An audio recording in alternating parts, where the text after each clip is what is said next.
Praise lord. దేవుని స్తోత్రం. నా దేవుడు మిమ్మల్ని అందరిని ఆశీర్వదించును గాక. మీ అందరికీ ప్రేమపూర్వకమైన వందనాలు. అందరూ బాగున్నారండి? దేవుని స్తోత్రం. ఈరోజు మనం 55వ కీర్తన 6వ వచనాన్ని 7వ వచనాన్ని చదువుకుని ధ్యానం చేద్దాం. ఆహా, గువ్వవలే నాకు రెక్కలున్న ఎడల నేను ఎగిరిపోయి నెమ్మదిగా నుందునే, త్వరపడి దూరముగా పారిపోయి పెనుగాలి సుడిగాలిని తప్పించుకొని అరణ్యములో నివసించుందునే అనుకుంటుని.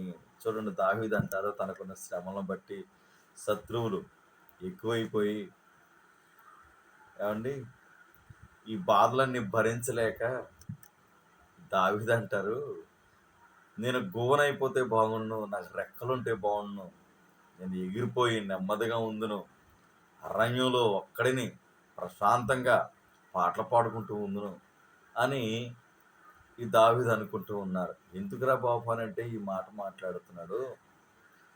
వారి శత్రువులు, వారికి ఉన్నటువంటి బాధలు, ఇబ్బందులు, ఇరుకులను చూసి తట్టుకోలేక దావీదు, నేను గువ్వనైతే బాగుండు, రెక్కలుంటే బాగుండు, ఎగిరిపోదును, నెమ్మదిగా ఉందును అని తన మనసులో తను అనుకుంటున్నటువంటి మాట ఇది. ప్రియమైన దైవజనంగా మన దైనందిన జీవితంలో కూడా మనకు కూడా ఎందుకు వచ్చిన బ్రతుకురా బాబు, ఎందుకు వచ్చిన జీవితం, ఎందుకు వచ్చిన బ్రతుకు అని ఒక్కొక్కసారి మనకి మన ప్రాణం మీద, మన మీద మనకి విసుగు పడుతుంది. ప్రియమైనటువంటి దైవజనంగమా, కానీ ఈ దావీదు అలా అంటున్నాడే కానీ ఉదయాన్న సాయంకాలాన్న ఆయనకు మొరపెడుతూనే ఉన్నాడు.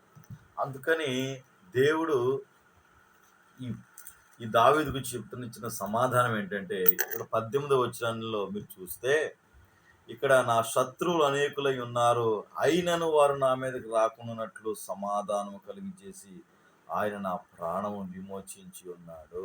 Praise the Lord. చూడండి, మరలా దావీదు అంటారు, నా శత్రువులు నా మీద రాకుండగా, నా ప్రాణం తీయకుండా ఆయనే నాకు సమాధానం అనుగ్రహించాడు. ప్రియమైన దైవజనంగమా, ఏదో బాధ కొలిది అన్నాడు ఆ మాట, కానీ ఉదయాన్న సాయంకాలాన దేవునికి మొరపెడుతూ ఉన్నాడు.